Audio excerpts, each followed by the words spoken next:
I just came from a social event, and I'm looking pretty good today, if I do say so myself. And I've leaned down, my face looks chiseled. And this was like a political event. I'm not trying to get into politics, I just did it for the networking. But typically, some really interesting people show up to these things because it's invite only, it's meant for high achievers. And I was one of the people that passed like all the interviews. And I was just looking at all the women I met there. I would say there were like a good 80% to 90% like mids. Like, let's say 30% I wouldn't even like, 40% I wouldn't even like fuck. There's like another 40% that I would maybe like sleep with, like casually once.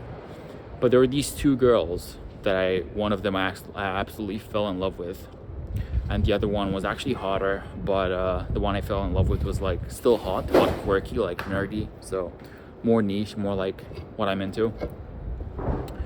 Bro, these two girls had guys around them at all times. So that's what I'm saying. It's like my bro that I went with, it's like the two of us. He comes up to me and says, after like the first class that they did, he comes up to me and says, yo, I've got a crush on this girl. He always gets a crush on some girl, but he goes, oh, I've got a new crush now. And I'm like, who is it? And he points me to of course, the hottest fucking bombshell of a blonde, like angel looking fucking woman in the room. Like clearly the hottest girl there. And I'm like, bro, you're not getting a crush. You're just a straight male, a straight human male with two testicles.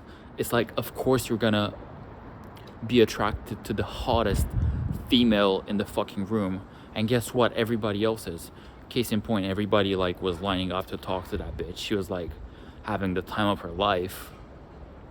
And then my girl too, the one that I was into, like the nerdy, like let's say if this like super hot blonde was a 9, my girl was more like an 8, so still very attractive, but less in the conventional sense and more in like the quirky introverted sense, more like a diamond in the rough. So, and her as well had all these guys like around her, just like orbiting her.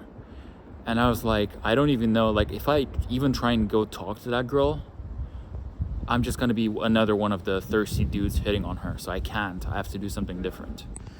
So I just kind of waited. I bided my time. I made friends with all the less attractive girls, built social proof in the group. All the guys as well. Like I was just like shaking hands with everybody. Like the last girls that I spoke to, the last people there that I spoke to was the hot blonde. And then the last one was the actual girl that I was into, and I played it super chill. There's this one guy, he was kind of in with her, and I remember I was kind of bitter about that. And they went to, they got in an Uber together, and they went to like a different location because we're being moved for the evening networking part of the event. So like the lessons and like the mentorship was in one building, and then we had to drive half an hour across town for like the restaurant and drinks. So she got on an Uber with this other guy, and I was pretty hung up about that. And then I got to the restaurant, and as soon as they got there, like as soon as the girl got there, I could see she wanted nothing more to do with the guy. So he probably came on a little too strong, tried to get in with her, like tried to ask her like, are you into me or some shit. I don't know what happened, just speculating. But at some point she came up to me, because I never like chased her like that, she came up to me. And it's not like she specifically came up to me. She was walking past and she saw me standing there, so she just said, where's the drinks at? And I was like, and we struck a conversation from there and just kind of played it chill. Got her Instagram, and I'm probably gonna follow up with her tomorrow. But that just goes to say, whenever you think, oh, a girl's just my type, nah bro, she's everybody's type. You just like attractive women. Guess what? Everybody likes attractive women. And you're competing against me for that same girl. You're competing against every other guy for that same girl, every other guy who's straight for that same girl. So that just goes to say, you know, it's just how it is. Whenever you think you've got like a head start because you're into a specific kind of nerdy girl, and you think, oh, I can do it less. I don't need the hot blonde. I can go down to like the less hot but still hot nerdy introvert. It's like, no, she's still gonna be flooded with fucking. And case in point, I added this girl on Instagram. She still looks fucking hot conventionally. Like, she only looks nerdy in person. She looks fucking attractive on Instagram. Yeah, so you got to be smart with it sometimes, you know, you got to play that social game. And I swear, all the girls, like, I did have girls come up and talk to me at this event, but it's like every time I get girls coming up and talking to me, it's always the girls I'm not interested in. And at this point in my life, you know, I'm getting kind of old, so I've started, like, I'm a vampire, you know, you can't tell how old I am, but I'm getting kind of old. So at this point in my life, I'm not trying to get a body count anymore. I'm just trying to go for the quality, the girls I really like.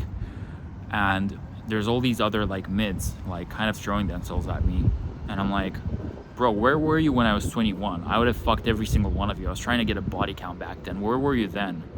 You're coming at me now. I'm like, I'm trying to get a wifey now. So, you know, it's kind of like that in the market, in the job market as well. It's like everything you don't want, you don't care about, throws itself at you, and everything you actually really want doesn't give a shit about you, and you're gonna have to jump through fucking hoops to get it. And that's just how life is.